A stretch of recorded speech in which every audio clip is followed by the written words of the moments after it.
Të nderuar shikues të Euronews Albania, përshëndetje. Mirë se erdhët në Balkan Talks. Në emisionin e sotëm do të fokusohemi tek qëndrimi i politikës së Shteteve të Bashkuara të Amerikës ndaj dialogut mes Kosovës dhe Serbisë. Do të fokusohemi gjithashtu tek qëndrimi amerikan ndaj politikës së kryeministrit Albin Kurti dhe ndaj politikës së presidentit Aleksandar Vučić. Do të ndalemi gjithashtu edhe tek mesazhet e fundit që dhanë në Tiranë pikërisht për gjeopolitikën rajonale, por edhe më gjërë të sekretarit Amerikan të shtetit Anthony Blinken. Për ta bërë këtë bisedë, unë kam kënaqësinë që në lidhje direkte nga Washingtoni të jetë njëri prej ekspertëve më të njohur të politikave ballkanike dhe të politikës së jashtme amerikane. Ai është gjithashtu lektor në Universitetin e njohur Georgetown në Washington, zoti Edward P. Joseph. Zoti Joseph, shumë faleminderit vërtet që gjetët kohë të bisedonit me ne. Është gjithmonë kënaqësi dhe privilegj njëkohësisht. Përshëndetje edhe për ju nga Universiteti John Hopkins, institucioni im krenar këtu në Washington. Gëzohem që jam me ju. Zoti Joseph, teksa po përgatitesha për këtë intervistë, lexova një mesazh tuaj në rrjetet tuaja sociale ku ju shpreheni për vizitën e sekretarit Anthony Blinken në Shqipëri. Ju thoni, Shqipëria, po, është aleat i fortë, por tendencat autokratike po e dobësojnë rajonin duke krijuar mundësi për Rusinë. E pat të konkretizuar këtë fakt në vizitën e Anthony Blinken në Tiranë ditën e njëjtë? Not really. Only partially. We saw that Secretary Blinken discussed corruption. He discussed the question of judicial reform. Jo edhe aq, vetëm pjesërisht, pam që sekretari Blinken diskutoi për korrupsionin, diskutoi çështjen e reformës në drejtësi, por ai humbi mundësinë që shpresoja se do ta shfrytëzonte, të dërgonte një sinjal jo vetëm kryeministrit Rama edhe presidentit Vučić, Albin Kurtit, Milorad Dodik, Dragan Čović, Miki Spajç, Dimitër Kovacevskit në Maqedoninë e Veriut, të gjithë atyre do ta kishte shfrytëzuar këtë rast, këtë vizitë rrallë në Ballkan dhe do të kishte dërguar një sinjal çfarë do të thotë për SHBA-n kur vendet dhe udhëheqësit nuk respektojnë vlerat demokratike. Ai foli vetëm në përgjithësi, foli për SHBA-n, Trumpin e kështu me radhë, por s'ju drejtua çështjeve të zgjedhjeve. Çështja e respekti për opozitën, për sundimin e përgjithshëm të ligjit, lirinë e medias, natyrën e respektimit të faktit që pushteti ndryshon në një demokraci, se duhet të ketë zgjedhje konkurruese.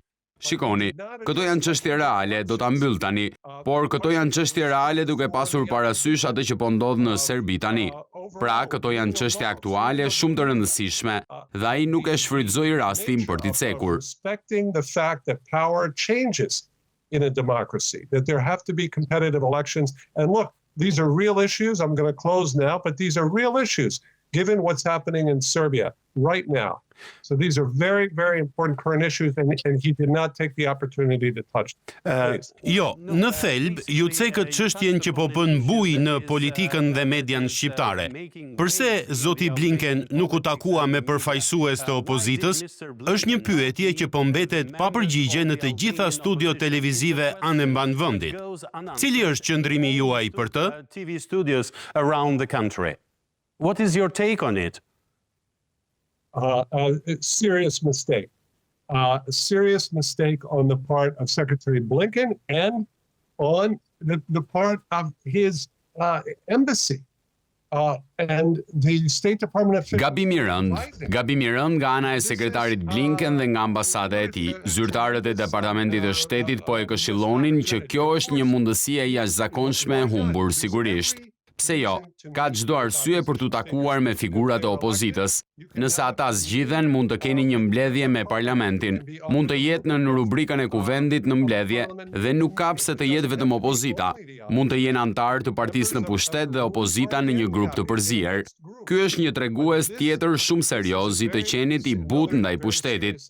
Këtë kemi me Aleksandar Vučić në Serbi dhe kjo na solli në Banjsk më 24 shtator. Kështu sekretari Blinken dhe të tjerët, zëvendës sekretari O'Brien, thjesht nuk duan ta njohin këtë. Ata nuk duan të kuptojnë se politika e dobët çoi në Banjsk. Tani fajin e ka vetëm kryeministri Kurti, Albin Kurti i Kosovës, i cili meriton kritika, por jo vetëm ai. Vazhdoni. They don't want to recognize how weak policy led to Banska. And now only the blame goes to Prime Minister Kurti, Albin Kurti of Kosovo, who deserves criticism, but not the only criticism. Please. Mr. Joseph. Zoti Joseph, doja të vijoja pikërisht aty ku e lat duke folur për mosmarrveshjet që ekzistojnë këto ditë mes politikës së Shteteve të Bashkuara dhe asaj të kryeministrit Kurti në Kosovë. Po citoj zotin Hovenier për publikun e gjerë që po na ndjek. Sa i përket çështjes së dinarit, ambasadori Hovenier u shpreh: "Shpresonim që kryeministri Kurti të angazhohej si partner që ta zgjidhnim së bashku këtë çështje, në vend që të ndërmerrte veprime të njëanshme. Marrëdhëniet tona janë të cënuara."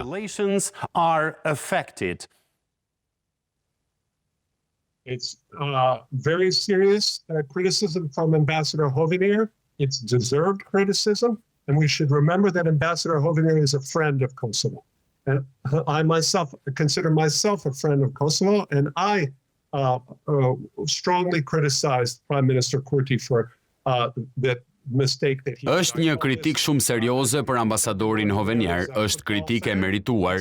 Duhet të kuptojmë se ambasadori Hovenier është mik i Kosovës. Unë vete konsideroj veten mik të Kosovës dhe e kam kritikuar ashpër kryeministrin Kurti për atë gabim që ka bërë. Sikur të gjithë të ishin tifoz futbolli, unë e quaj autogol. Këtë e ka bërë kryeministri Kurti. Ai është si në një fush futbolli kur e gjuan topin në rrjetën tënde. I jep pa nevojë ekipit tjetër golin dhe këtë ka bërë ai. Është shumë e rëndësishme që kryeministri Kurti dhe të tjerët, edhe njerëzit në Shqipëri që janë të shqetësuar për Kosovën, ta kuptojnë se kryeministri Kurti ka bërë një gabim të rëndë këtu, duke vazhduar qëllimisht me këtë vendim kompleks pa një mënyrë të koordinuar dhe pa e menduar plotësisht, sepse ka çështje të tjera dhe është çështje komplekse.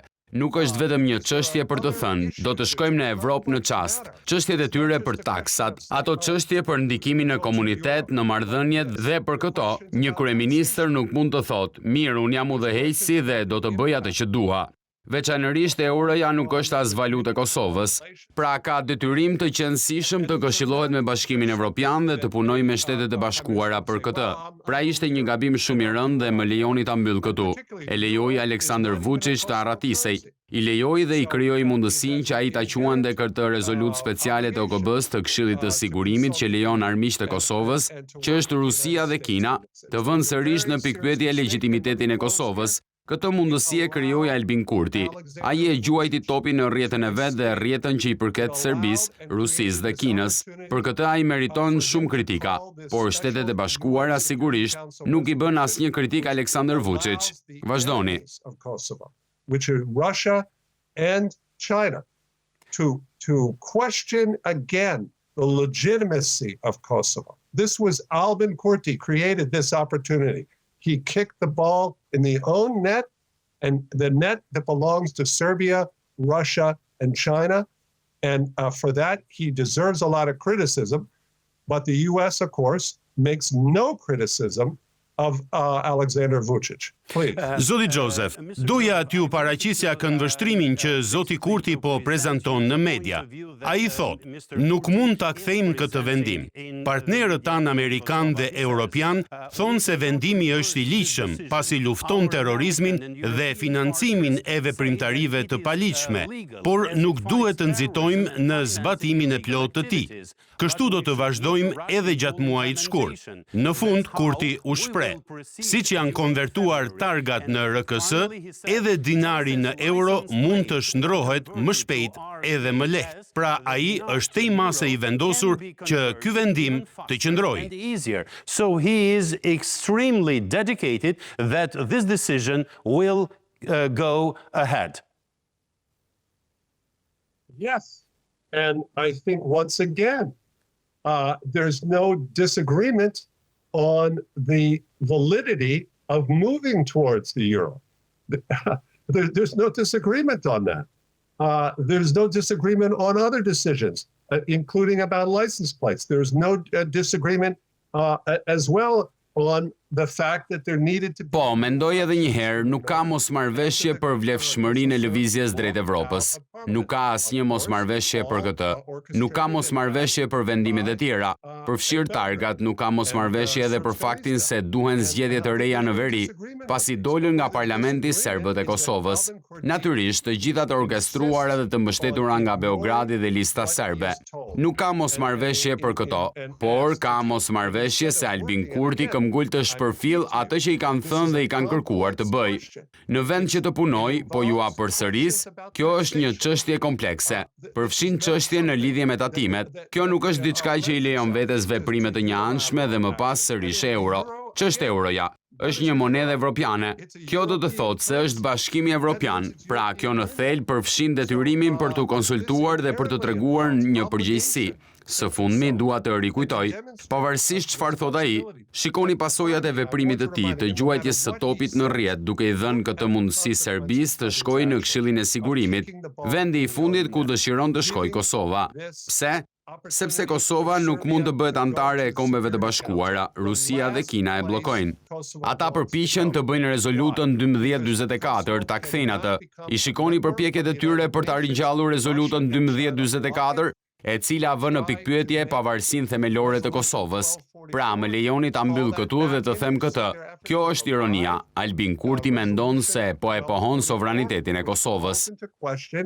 The basic independence of Kosovo. So let me close here and say this. This is the irony. Albin Kurti thinks he is asserting Kosovo's sovereignty and independence, saying Dhe pavarësinë e saj duke thënë, ne do të përdorim euron dhe kaq, dinarin harrojeni. Kështu ai po lejon Serbin të verë në pikpyetje sovranitetin e Kosovës me Rusinë dhe Kinën. Këtë e quajmë gjuajtje topi në rrjetën tënde. Ky është autogol. Vazhdoni. That's what we call kicking the ball into your own net. That is an own goal. Një temë tjetër e rëndësishme duket se ka marrë shumë këndvështrime të ndryshme sa i përket politikës amerikane dhe asaj të zotit Albin Kurti. E kam fjalën për asociacionin e komunave me shumicë serbe, dhe këtu do të citoj sërish Albin Kurtin. E kam shumë të vështirë të vazhdoj me asociacionin kur Vučići nuk e firmos marrëveshjen, nuk e respekton atë dhe mëtej përmes një letre thot se nuk e njeh fare. Ndërkohë zoti Jovenier ka thënë, dhe po e citoj, qeveria e zotit Kurti duhet të miratojë disi draft statutin dhe ta dërgojë në gjykatën kushtetuese, që gjykata të shqyrtojë kushtetueshmërinë e saj, që është një hap i rëndësishëm në këtë proces. Zoti Joseph, si e shihni ju këtë përplasje në rrafshin konceptual, në mënyrën pra se si duhet të trajtohet një çështje kaq e rëndësishme, siç është asociacioni?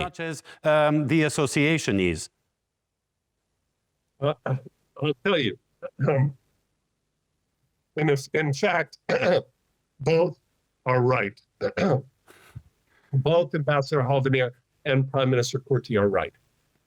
Because Prime Minister Kurti is right and reasonable to ask for Serbia to sign the document. That is reasonable. Do t'ju a them, në fakt të dy kanë të drejtë. Edhe ambasadori Hovenier edhe kryeministri Kurti ka të drejtë. Kryeministri Kurti ka të drejtë se është arsyeshme të kërkojë që Serbia të firmos dokumentin. Kjo është arsyeshme bazuar pikërisht në atë që kemi parë. Të dhënat që kemi parë të Aleksandar Vučić nga Ohri dhe në vendet të tjera, edhe në Bruksel. Është arsyeshme që ai të thotë dhe ta kërkojë atë dokument që Beogradi ta firmosi zotim. Është gjithashtu arsyeshme që ambasadori Hovenier të thotë, shiko, dërgoje statutin në gjykatën kushtetuese. Ai mund ta bëjë këtë, edhe Albin Kurti mund ta bëjë. Ai mund ta lërë në shqyrtim dhe vlerësimin e gjykatës kushtetuese dhe gjykata mund të dalë me kundërshtime për atë detyrim. Do të duhet ta zgjidhim. Pra, këto dy pista mund të vazhdojmë paralelisht, por gabimi që ka bërë Albin Kurti është se duke u marrë me këtë vendim të njëanshëm euro-dinar, ka sjell gjithë vëmendjen te vetja. Tani duke pasur parasysh rrugën e Shteteve të Bashkuara, nuk kemi folur për këtë, por ishte inkurajim i gabuar për ta çmendur edhe një herë Aleksandar Vučić. Pra, kemi këtë finale, kemi këtë situatë. Zëvendës sekretari O'Brien Alexander Vučić. So we have this final, we have this situation. And Assistant Secretary O'Brien called into question. Ka vënë në pikpyetje nëse Kosova është partnere. Dje sekretari Blinken tha se Serbia është një partner strategjik i Shteteve të Bashkuara, gjë që mendoj se është një gabim i madh i SHBA-s, por prandaj po ju a them përsëri. Albin Kurti e bëri një gjuajtje shumë të panevojshme të topit në portën e tij. Presioni duhet të jetë mbi Beogradin, janë të qarta shqetësimet për mashtrime në zgjedhje. Pritet të vijë një raport i OSBE-s, Parlamenti Evropian e kritikoi ashpër këtë. Should be on Belgrade. It's openly clear that the concerns about fraud in the elections. There's an OSCE report that is due to come. The European Parliament criticized sharply this. But Albin Kurti e hoqi tërë këtë vëmendje dhe i dha Vučić një mundësi në Këshillin e Sigurimit. Tani Serbia duket si një partner i madh i SHBA-s dhe tani Kosova, partneri i Kosovës, është në pikpyetje. Përsëri, ky është një gabim i rëndë. The partnership of Kosovo is in question. So this is again serious mistake. When you mentioned correctly, James... E përmendët sakt deklaratën e James O'Brien dhe atë çka tha zoti Hovenier. Çfarë prisni të ndodhë në të ardhmen e afërt nëse zoti Albin Kurti nuk e ndryshon qëndrimin ndaj dinarit dhe asociacionit të komunave me shumicë serbe, zoti Joseph? Of the Serbian municipalities, Mr. Joseph. I will tell you, it's a great question, and I'll tell you. The answer concerns me a lot because I think the answer to your question is going to be very bad for the entire Balkans, not just for Kosovo. Because Serbia is the source of instability. Kjo është një pyetje e bukur dhe do t'ju them se përgjigja më shqetëson shumë, sepse mendoj se përgjigja e pyetjes suaj do t'jetë shumë e keqe për të gjithë Ballkanin, jo vetëm për Kosovën, sepse Serbia është burimi i destabilitetit në rajon dhe është platforma kryesore për ndikimin rus në rajon. Kjo prek jo vetëm Kosovën, kjo prek Malin e Zi, prek Bosnjë-Hercegovinën. Përmes kësaj ka ndikim edhe në Shqipëri dhe Maqedoninë e Veriut. Ky është një gabim shumë i rëndë. Çdo të ndodh, përgjigjja e pyetjes suaj është kjo. Presioni ndaj Kurtit do të rritet. Kur O'Brien tha se për të mos qenë partner, do të shihni presione dhe veprime më të mëdha kundër Kosovës. Çfarë do të shihni? S'do të shihni ndonjë presion apo kritik serioze ndaj Beogradit. Këtë e pam në urimet e djeshme të sekretarit Blinken drejtuar presidentit Vučić. Ky ishte një teprim i plot. Deklaruan atje në këtë urim se Shtetet e Bashkuara presin me padurim të punojnë me qeverinë e re. A complete exaggeration. This they stated in this congratulations that the United States looks forward to working with the new Qeverinë e re, e drejtë. The new government. How can you look forward to working with the new government when it's not even clear and we're waiting for Me qeverinë e re, si mund të prisni me padurim të punoni me qeverinë e re kur nuk është as e qartë? Po presim që OSBE-ja të na thot nëse qeveria e re mashtroi në rrugën e saj drejt pushtetit. Po flasim për Expo 27. Ky është Expo 27, një nga arsyet kryesore pse partia SNS në pushtet e Aleksandar Vučić është kaq e dëshpëruar për të mbajtur kontrollin në Beograd. Pse Milorad Dodik ishte kaq thelbësor për të sjellë një autobus me votues nga Republika Serbe në Beograd, vend nga i cili nuk janë shumica e këtyre votuesve. Ju e shihni këtë. Pra përgjigja për pyetjen tuaj është se jam shumë i shqetësuar sepse ajo që do të ndodh, do të ketë presion të vazhdueshëm ndaj Kosovës dhe lëvdata të gabuara të vazhdueshme, trajtim si në tapetin e kuq për autokratin kryesor në rajon, që është Aleksandar Vučić. Vazhdoni. Mistaken praise and giving red carpet treatment to the main autocrat in the region, which is Aleksandar Vučić. Please. Mr. Joseph, do you see... Zoti Joseph, a shihni një politik paqëtimi nga Bashkimi Evropian dhe veçanërisht siç e përmendet në këtë rast nga Shtetet e Bashkuara të Amerikës, që shumë analistë politik rajonal dhe serb në këtë program e kanë nënvizuar, duke theksuar se kjo politik po e nxit Beogradin të vazhdoj me atë që po bën për momentin. To proceed with what it is doing at the moment. Last month I gave a television interview here in the United States to our public broadcaster, PBS. which is very unusual because Muajin e kaluar dhash një intervistë televizive këtu në Shtetet e Bashkuara për transmetuesin ton publik, PBS. Është shumë e pazakontë sepse në Shtetet e Bashkuara është shumë e rrallë që një rrjet kombëtar të përqendrohet te Ballkani fatkeqësisht. Intervista është në profilin tim në Twitter, mund ta shoh kushdo. E kam hedhur në Twitter. Edward P. Joseph e bëra shumë të qartë, kam qenë i pari që kritikoi Aleksandar Vučić, që kritikoi politikën e gabuar që filloi nën presidentin Trump dhe presidenti Biden me sekretarin Blinken thjesht e kanë vazhduar. Nuk përdor fjalën paqësim, përdor fjalën përgjërues. Është si të lyesh. Ky është një gabim shumë i rëndë. Pika që theksova në atë intervistë për PBS, kjo është pika që zëvendës sekretari O'Brien, sekretari Blinken në shtëpinë e bardhë, nuk duan ta kuptojnë, nuk duan të bëjnë lidhjen midis asaj që po ndodh në qendrimin e SHBA-ve ndaj Vučić në Beograd, i udhëhequr nga ambasadori Hill. Kjo politikë e ambasadorit Hill e këtij lavdërimi edhe pse vetë ambasadori Hill u sulmua drejt për drejt, madje u kërcënua nga Aleksandar Vulin. Pati sulme verbale personale ndaj ambasadorit Hill, pavarësisht kësaj, komunikimi dhe qëndrimi nga Shtetet e Bashkuara ka qenë një lavdërim i vazhdueshëm, Ky është një gabim serioz. There were personal verbal attacks against Ambassador Hill. Despite that, the communication and the posture from the United States has been this continuous praise. And this is a serious mistake. E drejt. And what they don't want to understand is that this... Ata nuk duan të kuptojnë se kjo çoi në ngjarjen e Banjskës. S'duan të përballen me pyetjen pse Beogradi do të pesonte se mund t'ia hidhte paq me një operacion si Banjska, duke i dërguar këto njësi paraushtarake, të cilat nëse operacioni do të kishte shkuar me sukses, mund të kishte rezultuar në vdekjen e ushtarëve amerikanë dhe të KFOR-it. Ata nuk duan të përballen me të. It could have resulted in the deaths of American soldiers in KFOR. And they do not want to confront it. Why? Sorry to Po pse? interrupt you, Mr. Më falni që ju ndërpres zoti Joseph, por të gjithë presin hetim të plot për Banjskën.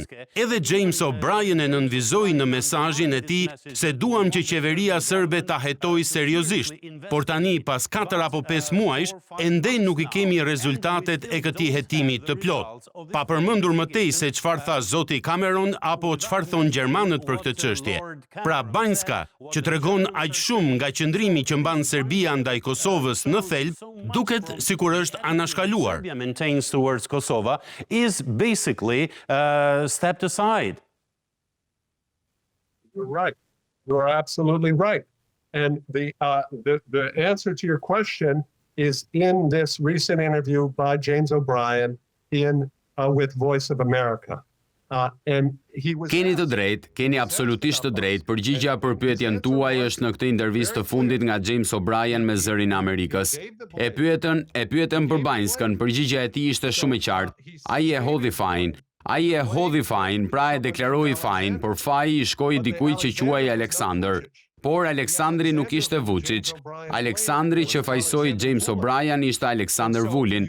Kështu e shihni cila është politika. Hetimet kanë përfunduar, SHBA i ka përgjigjet. Do të thonë vetëm se do të fajsojnë Vulin, sepse Vulin e kanë hequr nga pozicioni, por ne shohim se Vulin mbetet shumë i shquar. E kanë pranuar në televizionin serb dhe ne e dim sa shumë ka ndikuar partia në pushtet e ky televizion serb. Pra ai është i mirëpritur në televizion dhe vetëm javën e kaluar po fliste për Serbinë e madhe. Ai foli konkretisht për bashkimin e serbëve. Ai përmendi me respekt edhe Bosnjë-Hercegovinën dhe kjo është shumë serioze sepse ne shohim James O'Brien që shkon në Sarajev. Ai mban një fjalim dhe në fjalim, tërthorazi, James O'Brien kërcënon Milorad Dodik, por si mund të kryej çdo lloj kërcënimi kur Milorad Dodik dhe Aleksandar Vulin kanë mbështetjen e Aleksandar Vučić? Askush nuk do ta kritikojë Aleksandar Vučić. Pra ky është një problem shumë serioz. Prandaj jam shumë i shqetësuar për rajonin. Vazhdoni. And in the speech indirectly James O'Brien is threatening Milorad Dodik. But how can he carry out any kind of a threat when Milorad Dodik and Aleksandar Vulin have the backing of Aleksandar Vučić? And no one will criticize Aleksandar Vučić. So this is a very serious problem. And what's why I'm quite concerned about the region. And rightly so, Mr. Joseph. Keni të drejtë, zoti Joseph, por ajo që ju e përshkruat kaq qartë, lidhur me politikën e Shteteve të Bashkuara ndaj Serbisë, apo e inkurajon në thelb zotin Kurti të vazhdojë me hapat e veta për t'i dhënë sovranitet të plot Kosovës, sa u përket targave, komunave, dinarve apo dhe eurove. Pra në fakt, kur zoti Kurti sheh se ndaj Vučićit nuk ka sanksione, nuk kritikohet për veprimet e tij kundër Kosovës, zoti Kurti i ka të gjitha të drejtat e kësaj bote për të vazhduar me politikën që mendon se është e drejtë për vendin e tij. Against Kosovo. So Mr. Kurti has all the rights in the world to continue with the policy that he thinks is right for his country. No, absolutely correct. I agree with you completely. From Albin Kurti's perspective,